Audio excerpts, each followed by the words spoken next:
Welcome to another edition of the Field of 68's Off the Carousel, where we talk to the newest hires across the country. And we've talked to this guy before for a variety of reasons, for a variety of stories. He is Paul Mills, who did an amazing job at Oral Roberts the last 6 years. 2 Summit League tournament championships, a regular season championship in the league, as well as the tournament title here in 2023, and the Summit League Coach of the Year this past season. And now he is the new head coach of the Wichita State Shockers. Paul, congratulations to you, and it's great to have you with us. Let's start with this.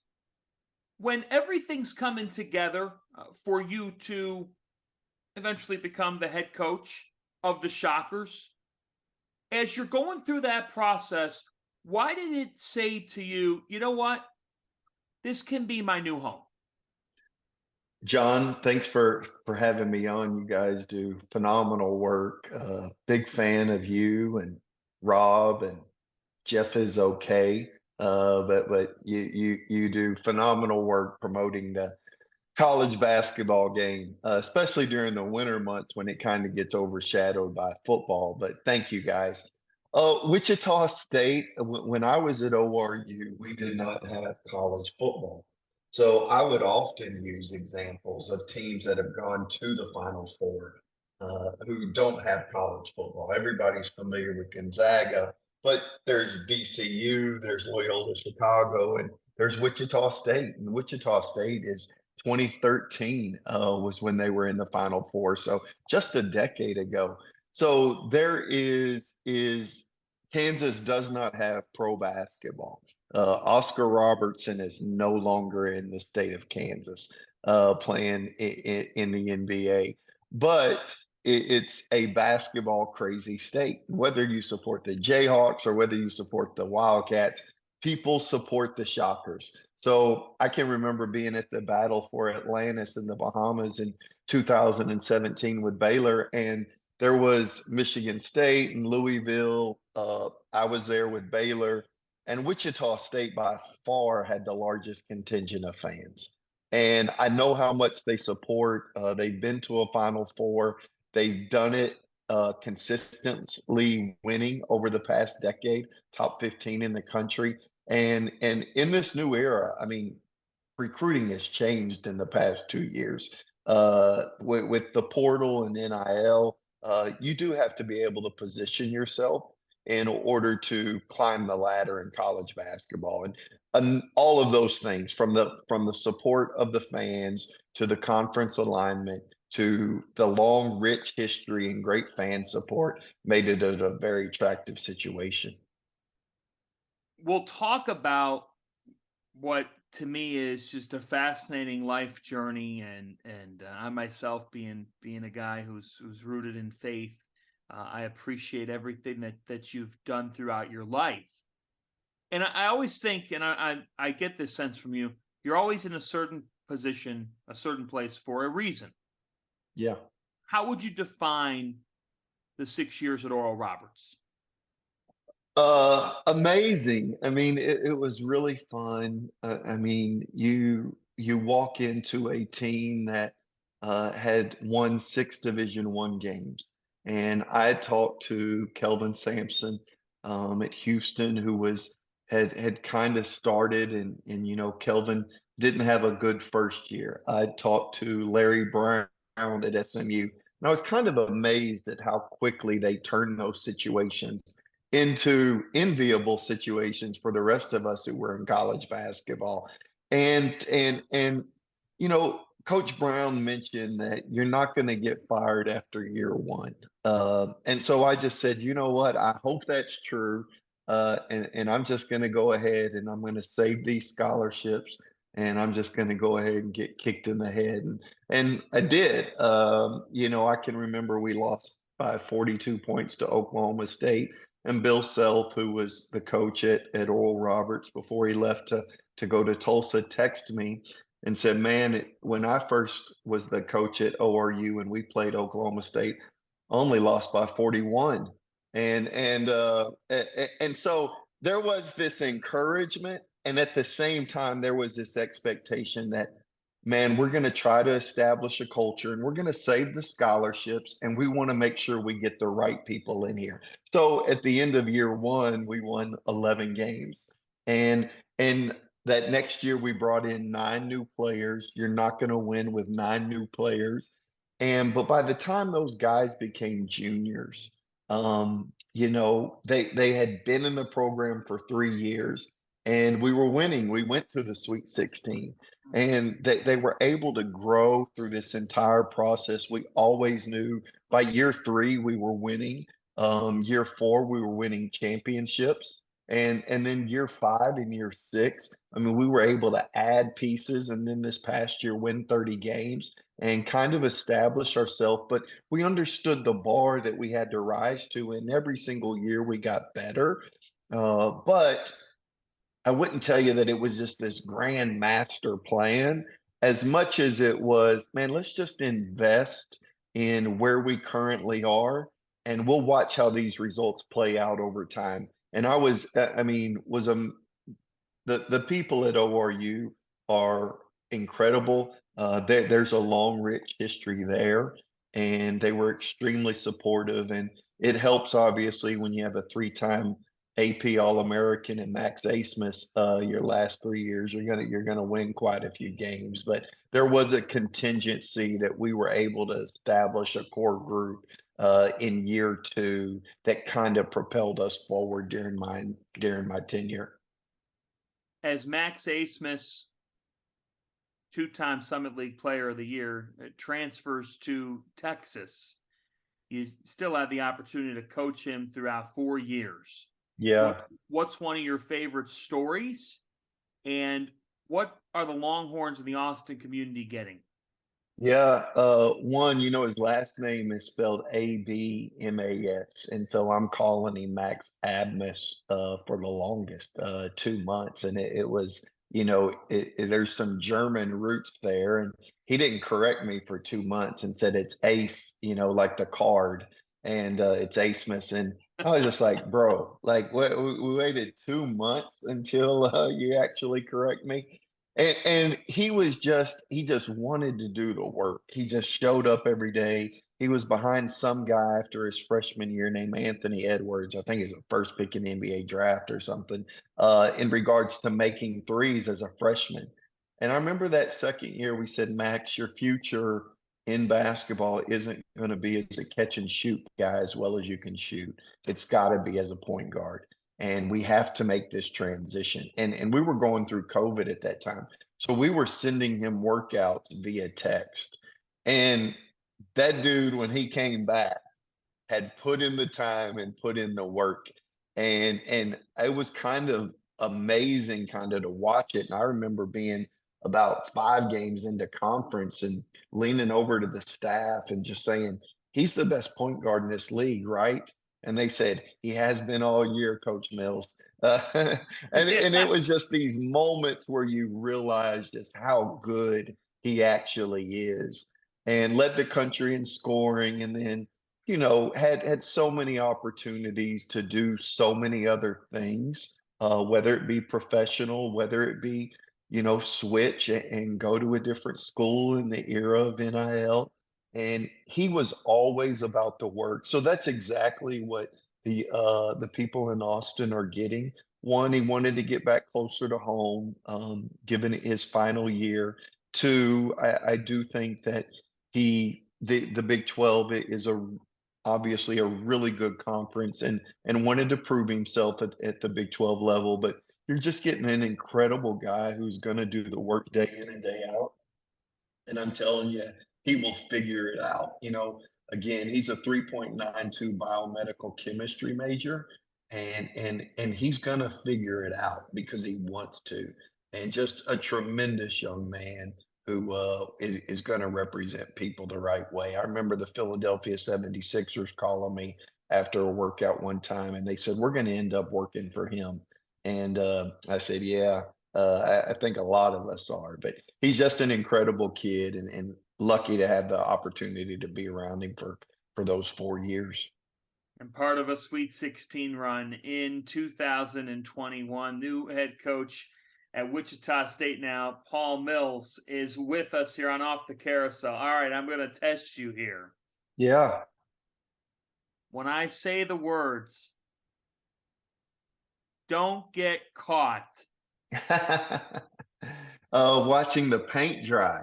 I figured it was a Hoosiers reference. Now, I have to admit, I have seen the movie more than 1,000 times, but it's not as if I sit down in front of a screen and just watch it. It is, I've got a pregame routine and it's kind of background noise more than it is anything else. So 1,000 is probably, it's not probably, it is exaggerating it, but I've got a pregame routine, and I can tell you at 3:15 that movie comes on because we usually get on the bus at 5:30 for a 7 p.m. game. So it's always 2 hours and 15 minutes prior to whatever time we're getting on the bus. But I love that story. All I ever wanted to be was a high school coach, and for me, it's because I've seen it done. Whether it was at Baylor, whether it was when I was a high school coach, I've seen it done at ORU. I love how basketball can rally a community together. And that's what I want to do here at Wichita State for the people of Wichita. Hmm.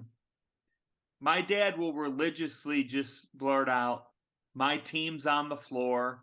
No small school." All I those. I love mean, it. it I is a love it. great. It is. Anybody who doesn't like that film, I don't know how you don't get goosebumps at Man. the whole story. Yeah. You know, when Gene Hackman tells Strap to put Ollie on his shoulders and measure the goal when they walk in Butler Fieldhouse. It's one of those that, man, there's a huge message there, right? We're not going to be intimidated by the environment. It's something that you're used to and have been ever since you started playing basketball. There's so many takeaways. I will go on the record and say my favorite movie is Hoop Dreams. I love the documentary of William Gates and Arthur Agee, and there's an exploitation there, an underbelly to basketball that sometimes people aren't aware of. But there are a number of basketball inspiring things that I watch, and Hoosiers and Hoop Dreams are two of them.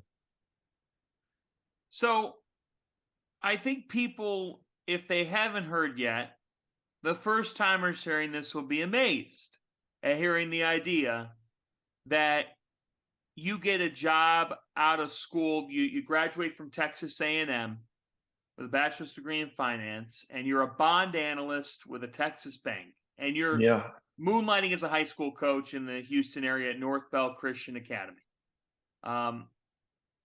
And from there, from what I read, you were making around $80,000 as this analyst. What led you to coaching, and what happened next? Yeah, I mean, I loved. I was a Division II basketball player, and I wasn't very good. In my mind, I thought I was great. But in hindsight, you're 18 years old. You think you're great at everything, and I wasn't very good. But I was amazed at what basketball could do. It could allow you to travel. It could allow you to see certain things. It could pay for your school. And I was kind of surprised by that. The conference that I was in, the Sooner Athletic Conference, had two guys go to the NBA draft out of that conference in 1991. And so I was amazed. So I was running back to my neighborhood, and we were poor and we didn't have anything. And there were players who were better than me. And I just said, man, guys, do you realize that if you'll approach this stuff the right way, not only is it going to pay for your school, but you're going to have experiences that I just thought were incredible. The people that you meet, the places you get to go, and I was just so excited that I was not didn't venture outside of Houston much because we didn't have much money. And so when I went off to Oklahoma City, Oklahoma, and was able to come back, I just wanted to help kids. And so there was a part of me that was just like, man, you could pay me $50. I just want to get in a gym and I want to help kids because I want these poor inner city kids just like me. It's as if I discovered plutonium. And I was just amazed that basketball could do all of this for somebody, and I wanted to share it. And I just wanted to, as much as I wish everybody does that your gift is playing. What I realized is my gift was helping, and I Uh, just wanted to help as many inner city kids, as many people as possible with the game of basketball get the same experiences that I had, because I was just enamored with it. And so I didn't care what you paid me. I ended up going and teaching calculus and coaching high school basketball. And all I wanted were the cars following the bus on the way to regionals, just like I watched in the movie Hoosiers. And we were able to go to a Final Four during my time at Fort Bend Baptist, what's now known as Fort Bend Christian. And I can just, the smiles on parents' faces, players, and had a number of those guys go on and play college basketball. But again, it was as if when I went off to college to play, it was wow, totally unaware that this is what basketball does. It's paying for school. It is allowing me to have these experiences. And I need to tell the entire world, specifically people that grew up the same way I did in the same socioeconomic circumstances, because I knew that they were better than me, basketball wise. And I really, I wanted to give this gift out as much as possible. So was able to help guys. And then, I mean, once you started seeing guys go on to college and the NBA, it became a drug. And it was just, how do I help? How do I help? So that's been a huge motivator for me. you're the son of a pastor. You just talked about your upbringing, Yeah. and you grew up. You were living in a parsonage. For those who might not be Yeah. familiar, Man, I'm impressed you even know what a parsonage is. I a rectory, a clergy house, attached to Yeah. the church. Uh, but tell me about your roots and how they have helped define you today. Sure. At one, in my mind, I grew up during the golden era of basketball. I mean, it was Magic Johnson, Larry Bird, Michael Jordan.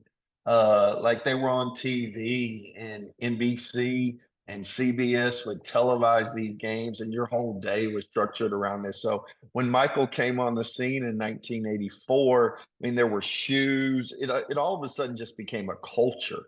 And I was the biggest Michael Jordan fan you could ever be, but I would ask my mom, could I get these new pair of Michael Jordan shoes? And she said, we can only buy things that we can eat. So can we eat them? And the answer was no. And so nobody in my neighborhood could. And I knew my dad only made $100 a week, because my mom would tell me, this is why we can't buy Jordans. We can only buy things that we can eat. And she would often tell us, listen, we may be poor, but we're not going to be dirty. And what I learned there was, you know what? Excellence isn't about things, it's taking excellent care of the things that you have.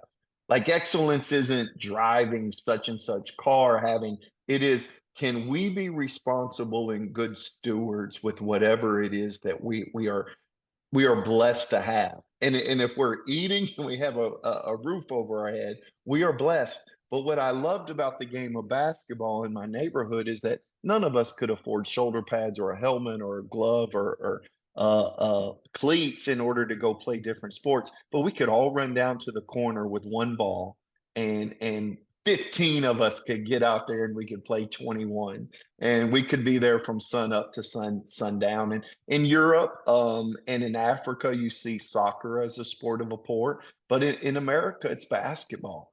And so there was this whole culture of watching it on TV, and then there was this whole culture in your neighborhood.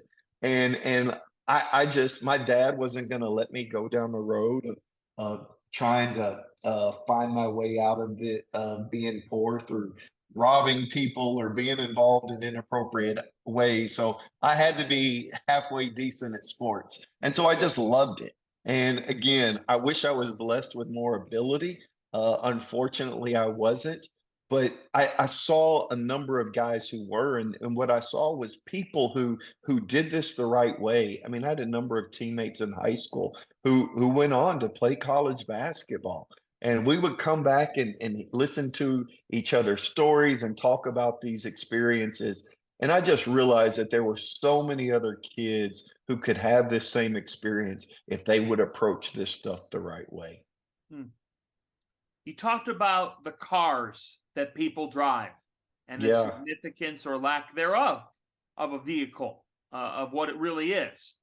So you're at Baylor from 2003 to 17, and in 2009, you go from director of operations to a full-time assistant role because Matthew Driscoll leaves to become the head coach at North Florida. You were driving a Honda Accord. What happened to that Accord? Yeah, I did give it away. I have no idea how Scott ever figured out that story. I actually think I was talking to my wife one day about we've got to get the title to the person that I gave the car to. And Scott was like, "What do you mean?" Like overhears me on the phone or something in my office and says, "What do you mean you gave the car?" And I swore him to secrecy. I was like, "Scott, you cannot tell anybody this story. I don't want any publicity out of it. I just this was a person who needed a vehicle. I had one that I no longer needed. It wasn't. I don't want to give you this idea that it was an Escalade. It was a car that I thought somebody else could use, and I don't need. I'm thankful that the school is providing me a loaner vehicle in regards to my new role now that Matthew Driscoll's the head coach at North Florida. And so you just pass on a car. And I honestly am a little embarrassed that this story has ever gotten out, but I am thankful that somebody was able to use that car in a capacity that could help them that they didn't have one at the time and prevent them from walking everywhere. It's amazing, and I know that you don't do things for a quote victory lap or for the shine, because that's not why you do something. I'm curious, as you take over at Wichita State, you've talked about community, fan base, all those things. How do you get your players to not just be players, but to be people both in your program and your school, translating a lot of the things that you've done in your life and hoping to turn them from boys, young men into grown men? Yeah. I am the New Zealand All Blacks, the great rugby team, has a saying of good people make good players. And it's over the course of time, that's what I've realized is people if you'll go about this the right way, I'm not telling you that stardom is gonna happen tomorrow. But man, how do we put days together? Can we just stack days together? And then over the course of time, we're going to have enough days stacked together that it's going to catapult us to a place that we didn't necessarily anticipate because we were just so focused on that particular day. And so it is there is a focus. I get it. Players want they have aspirations. But as we can get caught up in accolades, but what we need to be able to pay attention to is attributes. Do you have the attributes? Are you doing the right things that are going to put you in a position to receive accolades? So I try to get guys to focus more on the attributes, and you try to get them to focus on those things daily. And what I've realized is over the course of time, this stuff plays itself out in a way that's beneficial for you.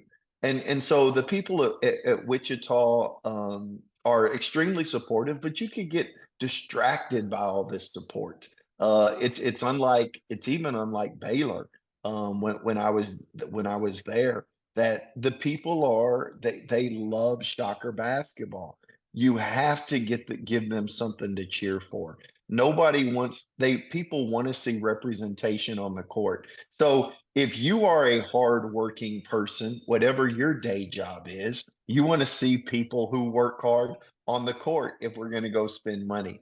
If you are a person who values integrity and honesty, they want to see that on the court. So guess what?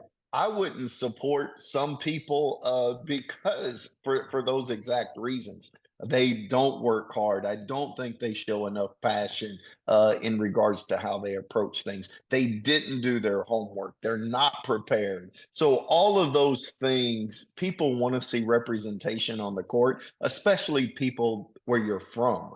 And so the people of Wichita want to see that represented there. And we want to make sure we're doing the things off the court that allow them to see representation, not only off of it, but on it as well. All right, Paul, let's turn to your team as you head into this season.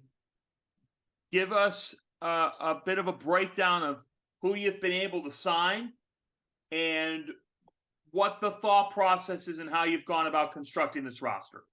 Yeah, one, the people that have stayed behind, I know how hard it is. Jerome Tang is a really good friend, and we were roommates for my 14 years at Baylor. And the fact that he was National Coach of the Year is shocking to me because I would listen to some of his opines while we were staying up all night talking basketball and said, Jerome, you're crazy. So I'm really I mean I talk to him probably more than I do anybody else in this profession. He and Scott, and so happy. But when I took the job, I just told Jerome, I said, Jerome, I'm going to keep more than two. You only kept two guys when you inherited K-State. I'll keep more than two. So the guys who have stayed behind have been remarkable. I know Colby Rogers was a top 60 shooter in the country when he was at Siena, shooting 43% from three, and had to sit out this past year. And I know he can really put the ball in the hole. The teams that I've coached at ORU the last 3 years were number one in the country at making threes. And so Colby was a guy who fit. Kenny Poto is a really good player who entered the transfer portal and decided to take his name out. But I mean, you have a 6'10" player who, as a sophomore year, averaged 9 and 6 in a tough conference.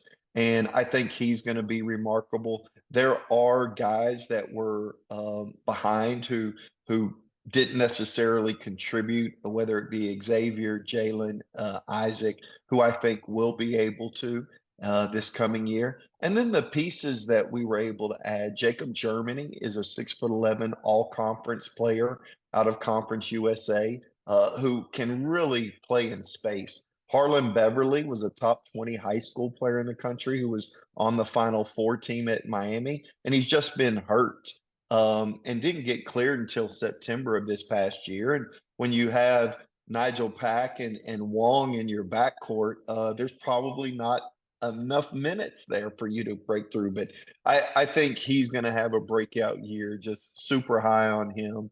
Ronnie DeGray comes over from Yeah. Missouri, Yeah.